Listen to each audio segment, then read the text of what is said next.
তুমি আজ রেডি থেকো, আজ রাতে আমাদের খেলা হবে। আলপনা বলল, কি বলছো? পাগল হয়েছে তুমি?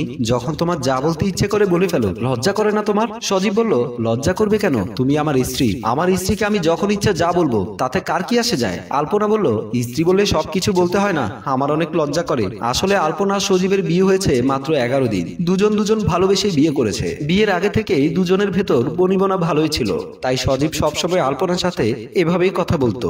বিয়ের আগে যেমন ভালোবাসা ছিল, বিয়ের পর আরো দ্বিগুণ ভালোবাসায় পরিণত হয়েছে। আলপনা বলল, তাহলে তুমি কখন আসছো? তুমি তো আবার অনেক রাত করে বাড়ি ফিরো। সজীব বলল, আমি অফিস থেকে ছুটি নিয়েছি, আমি খুব তাড়াতাড়ি বাড়ি ফিরে আসবো। তারপর সজীব আর আলপনা ফোনে কথা বলে ফোনটা রেখে দিল। ফোন কাটার পর আলপনার মুখটা লজ্জায় লাল হয়ে গেল।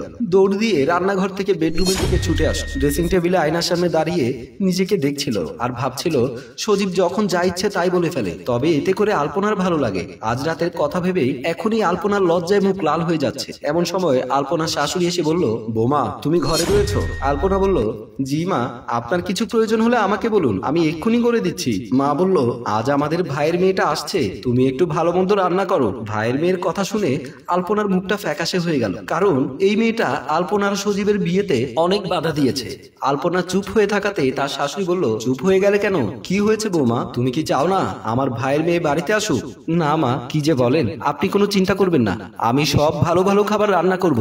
আর তাছাড়া আজকে আপনার ছেলে আসবে। ছেলের কথা শুনে মা বলল, তাহলে তো ভালোই হলো, যাও তুমি রান্না করার ব্যবস্থা করো, আমি গিয়ে ঘর গোছাচ্ছি। এই কথা বলে মা সেখান থেকে চলে আসলো। আলপনা মনে মনে ভাবতে লাগলো, না জানি আজ রাতে কি হয়। কিছু সময় পর সজীব ওয়াশরুম থেকে বের হয়ে দেখতে পেল আয়নার সামনে আলপনা দাঁড়িয়ে আছে। সজীব পেছন থেকে জড়িয়ে ধরলো, ধরেই বলতে লাগলো, এখনো রেডি হওনি? একটু পরে সন্ধ্যা নেমে আসবে, সন্ধ্যার পর থেকে সকাল হওয়া পর্যন্ত সারা রাত কিন্তু আমি তোমাকে অনেক জ্বালাবো। এই কথা বলতে বলতে ঘরের ভেতরে চলে আসলো আলপনা। সজীব যাকে আলপনা ভেবে জড়িয়ে ধরেছিল তার খালাতো বোন সুমাইয়া। আলপনা সজীব আর সুমাইয়ার এই অবস্থা দেখে মেনে নিতে খুব কষ্ট হচ্ছিল। আলপনা বলল, কি করছো সজীব? সজীব ঘুরে গিয়ে দেখতে পেল দরজার সামনে দাঁড়িয়ে আছে আলপনা।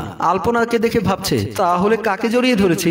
সজীব দেখতে পেল তার মামাতো বোন সুমাইয়া। সুমাইয়া দেখে হাসতে হাসতে ঘর থেকে বেরিয়ে গেল। আলপনা রাগ অভিমান করে রইল। সজীব ভাবতে লাগলো, আজ মনে হয় আমার কপালে খুব খারাপ রয়েছে। আলপনা কোনো কথা না বলেই ঘর থেকে বেরিয়ে আসলো। আলপনা ড্রয়িং রুমে এসে সোফার উপরে বসে কান্না করতে লাগলো। নিজের চোখে দেখতে পেল তার স্বামী অন্য একটি মেয়েকে জড়িয়ে ধরেছে। আলপনা সজীবকে নিয়ে অনেক আগে অনেক কথাই হয়েছে, এমনও কথা হয়েছে দুজনের ভেতর ভালোবাসার সম্পর্ক রয়েছে। সে মেয়েটা আজ বাড়িতে আসতে সজীব তাকে জড়িয়ে ধরেছে।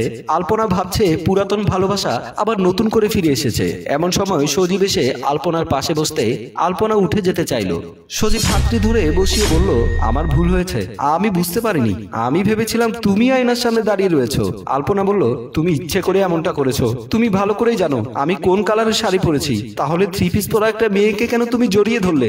আমার ভুল হয়ে গেছে, আমি ইচ্ছে করে এমন করিনি। এমন ভাবে কাকতি মিনতি করে যাচ্ছিল সজীব। সজীবের কাকতি মিনতি দেখে আলপনার মন গলে গেল। তারপর আলপনা সজীবকে ক্ষমা করে দিল। ঘরের ভেতরে আরিয়ানের মা আর সুমাইয়া কথা বলছিল। এদের মাঝে দুজনের অনেক মিল রয়েছে, তাই সব কথা দুজন শেয়ার করে। আরিয়ানের মা বলল, আমার আশা ছিল তোকে বাড়িতে সজীবের বউ করে নিয়ে আসবো, কিন্তু আমার কি দুর্ভাগ্য, আমার ছেলেটা আলপনাকেই বিয়ে করে ফেললো, আমার আশা পূরণ হলো না। সুমাইয়া বলল, দুর্ভাগ্য কেন বলছো? মনে করো এটা তোমার সৌভাগ্য, বিনা পয়সায় এই বাড়িতে একটা কাজের লোক নিয়ে এসেছে। বাড়িতে একটা কাজের লোক আনলে তো তোমাকে টাকা দিতে হতো, এখন টাকা ছাড়া পেয়ে গেলে। আরিয়ানের মা বলল, তোর কথার আগাগোড়া কিছুই বুঝি না। তারপর সুমাইয়া মাকে সব কথা খুলে বলল। সুমাইয়ার কথা শুনে মাকে বেশ খুশি মনে হচ্ছে, এমন মনে হচ্ছে ভালো বুদ্ধি দিয়েছে। মা বলল, তোর মাথায় অনেক বুদ্ধি রয়েছে, তুই চিন্তা করিস না, তুই যেভাবে বলেছিস ঠিক সেভাবেই হবে। এই কথা বলে সুমাইয়ার মা হাসতে শুরু করলো। তাহলে কি আলপনা সজীবের সংসারে আগুন ধরতে যাচ্ছে? সজীব আর আলপনা রোমাঞ্চকর অবস্থায় রয়েছে। এর মাঝে আলপনা উঠে বসে পড়লো। সজীবের মাথায় একদম গরম হয়ে গেল, কি করবে বুঝতে পারছে না। কত আশা করে বাড়িতে এসেছিল, আলপনা সব আশায় একদম জল ঢেলে দিচ্ছে। আলপনা বলল, ঘুমিয়ে পড়ো তুমি। সজীব বলল, এমন তো কথা ছিল না, কথা ছিল আজ আমাদের মিলন হবে, তাহলে তুমি কেন এমন কথা বলছো? আলপনা বলল, তোমাকে দেখলে আমার সুমাইয়ার কথা মনে পড়ে যাচ্ছে, তুমি ওকে জড়িয়ে ধরেছো।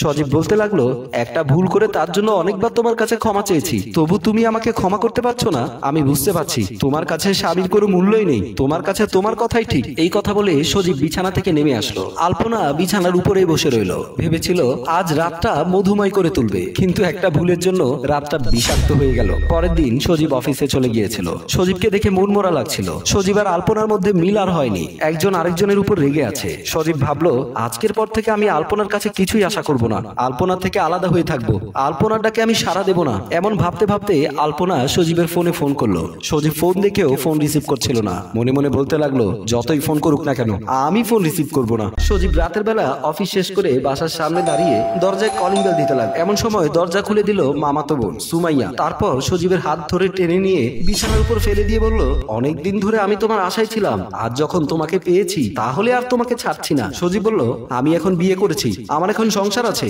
আমার সাথে তুই এমন করতে পারিস না। সুমাইয়া বলল, আমি আন্টির সাথে কথা বলেছি, আন্টি আমাকে তোর বউ বানাবে। সজীব বিছানা থেকে উঠে বসে বলতে লাগলো, আমি শুধু আমার স্ত্রীকে ভালোবাসি, অন্য কোনো মেয়েকে আমি ভালোবাসতে পারি না। এই কথা বলে সজীব ঘর থেকে বেরিয়ে আসলো। সুমাইয়া বসে বসে ভাবতে লাগলো, ওই মেয়েটা মনে হয় সজীবকে তাবিজ করেছে। দরজার বাহিরে থেকে আলপনা এই কথাগুলো শুনতে পেয়ে সজীবের প্রতি ভালোবাসা আরো বেড়ে গেল। যাকে আলপনা ভুল বুঝেছিল সে আলপনাকে পাগলের মতো ভালোবাসে। এমন সময় সজীব ঘর থেকে বেরিয়ে আসলো। এসে দেখতে পেল আলপনা দরজার সামনে দাঁড়িয়ে আছে। আলপনাকে দেখে সজীব ভাবতে লাগলো, এবার মনে হয় আলপনা আমাকে ছেড়ে চলে যাবে। সুমাইয়া বারবার আমাকে বিপদে ফেলে দেয়, কি করে আমি আলপনাকে আটকাবো? আলপনা সজীবের দিকে তাকিয়ে আছে। তারপর আলপনা সজীবকে জড়িয়ে ধরে বলল, আমি তোমাকে ভুল বুঝেছিলাম, আমাকে তুমি ক্ষমা করে দাও, আজকের পর থেকে আমি তোমাকে আর কখনো অবিশ্বাস করব না। সজীব বুঝতে পারলো আলপনার রাগ অভিমান ভুলে গেছে। সজীব বলল, আমার কাছে তুমি অমূল্য রতন, তোমাকে ছেড়ে আমি কি করে ভুল করতে পারি? তুমি যতদিন বেঁচে থাকো আমার থাকবে, মরে গিয়েও আমি তোমার কাছেই থাকবো। I love you. এই কথা বলে জড়িয়ে ধরলো।